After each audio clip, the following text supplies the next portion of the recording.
Alright, it's that time of the year again, and another limited unit is out. Maiden Ice Rose. In hindsight, I could have put this guide a bit earlier, but here we are.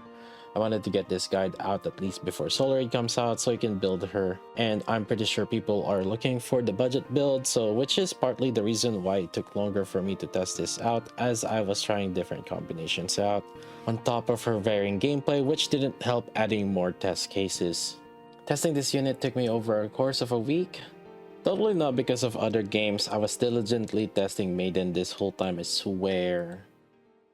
Let's not stall any further and talk about Maiden Ice Rose though. Her skill kit is quite wordy, so let's start to break it down into different pieces. Instead of talking about it per skill, let's break it down on how it affects Maiden and the team, as each of these skills have some sort of synergy with one another. It's confusing if we look at it at each skill separately. First, let's start off with something simple and the main core of Maiden Ice Rose, that is her support capability. To put it simply, whenever a full burst rotation happens and she doesn't burst herself, then she buffs all electric allies other than herself with bonus elemental damage and some attack stats based on her base attack. This is important to understand because what that means is if you decide to use Maiden Burst, that means that she's not providing buffs to other electric allies. Her buff capability is coming from her skill 2. On top of her skill 2, she has bonus damage upon full charging. This is just to dissuade fast charging when using her generally, but that won't stop us from using her as a fast charger for Elysian Tower. It's generally advised to use another unit for fast charging in boss raiding situation though. Second, let's talk about what happens if she does burst. There's a few things you need to note. Like I mentioned just now, she will not provide buffs to the team.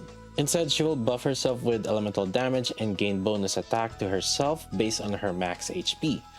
This is not like Cinderella though, who constantly converts max HP into attack because Maiden is not gaining bonus damage from HP unless Maiden bursts herself, and it only lasts for 10 seconds. However, to complement her HP scaling self buff from skill 2 when she bursts, her skill 1 has a stacking buff that stacks up to 10 times where she gets bonus HP every 6 full charges.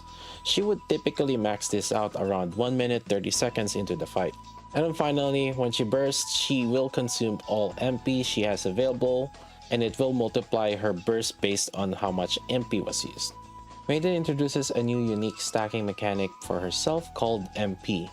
This MP doesn't get affected by any other stacking increasing skills like Flora or Christmas Mika, so no particular fancy theme revolving MP stacking. So how exactly is this MP gained and used? Reading her skill descriptions has a lot of fancy words, so let's talk about in terms of maybe you would understand. Whenever Maiden doesn't have any MP, she gains 1 MP as we're about to start our burst rotation. This part confuses people, but this is just a safety net feature to make sure that 1, she has an MP when the first burst rotation and she decides to burst first, and 2, she catches up on the total MP gained in a fight if you do decide to burst with her constantly. I'll show more what I mean later with this. Whenever Maiden doesn't use her burst on a full burst rotation, she gains 1 MP. And then whenever Maiden uses her burst, Maiden uses up all the MP she has currently. In case some people are wondering though, at the full burst rotation that Maiden uses her burst, she does not gain any MP. Is it still confusing? Let's take a look at this sample burst 3 timeline. Assuming we have Cinderella, Maiden alternating burst 3, you'll see this occur. Every time Cinderella bursts, Maiden buffs the electric units in team. However, every time Maiden bursts, she doesn't buff the electric units in the team. The total amount of MP Maiden has used in the fight is still 14 MP in this situation. Now, let's take a look at this other timeline. This time around, however, we have another burster unit, Summer Anise, that's bursting instead of Maiden. In this scenario, we only burst with Maiden once she has fully stacked up on MP. As you can see here as well, in the same way as the previous part, Maiden also has a total of 14 MP in this fight. However, this time around, we save Maiden until she's at 12 MP. There's a few distinct things to note. 1. There is a better uptime on the buffs for the team because Maiden is not bursting often. 2. Maiden got a stronger single turn burst because remember what I mentioned before about her skill 1. Skill 1 takes about 1 minute and 30 seconds before our HP bonus fully stacks, assuming we have no other bonus stacker for this. Since her burst stacked up until then, the 12 MP damage from the burst also scaled with the full scaled HP buffs. You can also do a burst with about 10 MP and then 4 MP at the end. Usually skill 1 stacks are fully stacked up by 10 MP. Now each fight is going to be different. 14 burst is not always possible in a fight. This particular 14 burst actually has a 14th burst with barely half the full burst duration. This is good in particular because we can take full advantage of the full 10 seconds from Summer Anise's burst, and at least Maiden will get some good 2 MP burst damage. In some fights, you might only end up with just one Maiden burst bursting at the 12 stacks. This is something to note. There's also another option where if your Maiden is stronger compared to other units, where you could do this rotation. This is a hybrid from the other 2 rotation, but this makes sure that Maiden stacks her skill 1 up to max first before. It could end up when you have 8 MP as well, depends on how the fight goes. So now that you've seen different possible rotations with Maiden, what exactly would you do? Well, the difference between Maiden alternate bursting versus waiting until at least she has 12 MP is actually about 10% damage different in her personal damage in trade for team buffs and another burst 3 burster. That is, Maiden will actually do less personal damage if she does burst at 12 MP. However, the other electric units will deal more damage due to more buff uptime coming from Maiden and also another opportunity cost from other good burst 3 burster.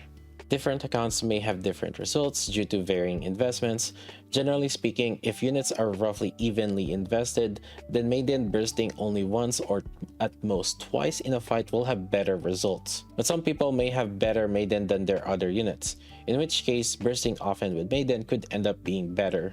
It also depends on the third burst 3 unit. For units like Drunk Scarlet or Guillotine, it may be better for Maiden to burst, but if you have Ein or Summer Niece as the other burster, then it's worth considering bursting with them instead. Alright, so we've talked about her mechanics and how to play her. Another common question that people have is if she's worth to pull. For Electric Advantage, she's definitely worth right now for at least one copy. It's not very common recently where we get a support burst 3 DPS that doesn't hag a burst rotation. On top of that, being elemental buffer, which isn't a common buff at the moment. Although we seem to be trending towards that now, until we get about 10 to 15 burst 3 electric DPS, Maiden should still remain relevant for electric solar raid for a really good long while. For neutral bosses, I would not try to count on Maiden. Emilia and Summer Niece performs better if you have to choose in terms of neutral. Maiden might see some use together with Rouge, Cinderella, but there are many substitutes that you can count on. In terms of Elysian Tower, Maiden would actually work as a fast charger for energy gain. Elysian Tower currently has an issue with energy gain with other rocket launcher units not being meta. I could see some use with Maiden Ice Rose alongside with Maid Privity for now up until we get more other Elysian units. For PvP, there has been reports for Maiden being used as a source of energy gain that has similar gain to a shotgun, but without multiple pellet hits, which is typically a downside when going against Scarlet and Jackal.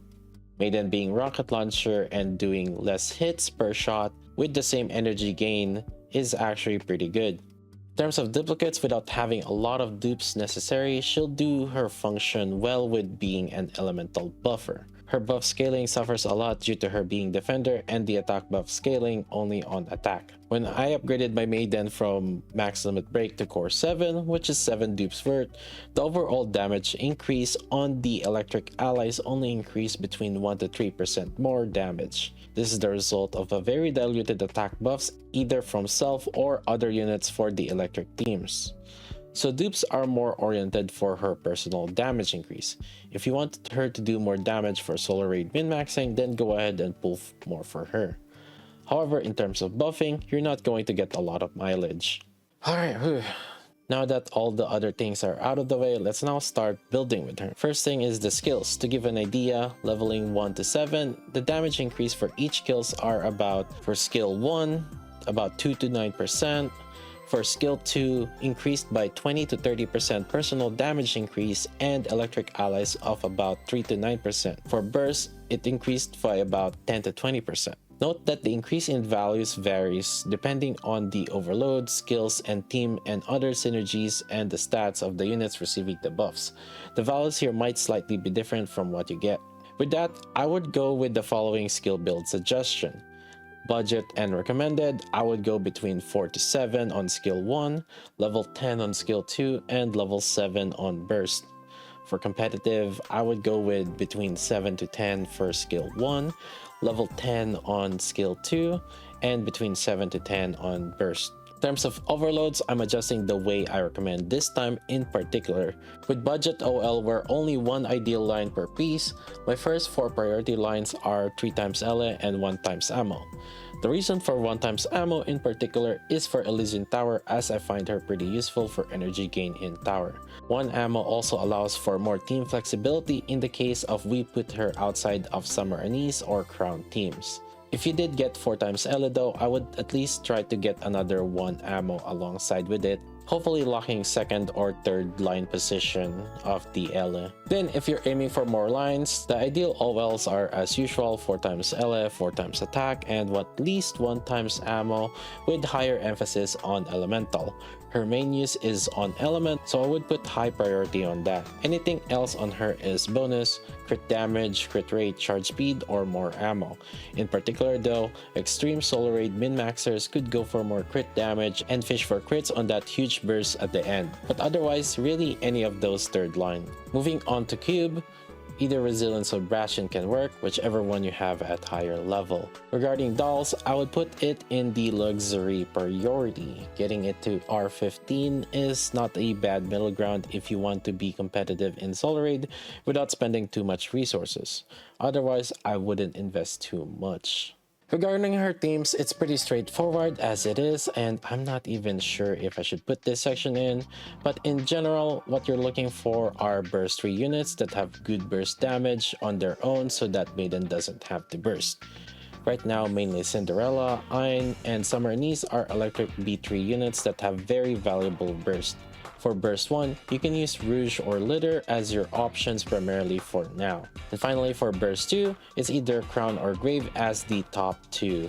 However, in the case of neutral boss raiding situation, we can choose other units as well on either burst 2 or sub burst 3. Assuming that we're aiming for a particular element to fill in the elemental requirement, crown and grave are going to be taken. Likely, Maiden will be together with Cinderella and Rouge still. It's just that the B2 or extra flex unit would differ. Blanc or Summer Rosanna would be the option for Wind Raid. Rem, Ludmilla, or Phantom would be the good option for Water Raid. Novel or Maxwell would be an option for Iron Raid.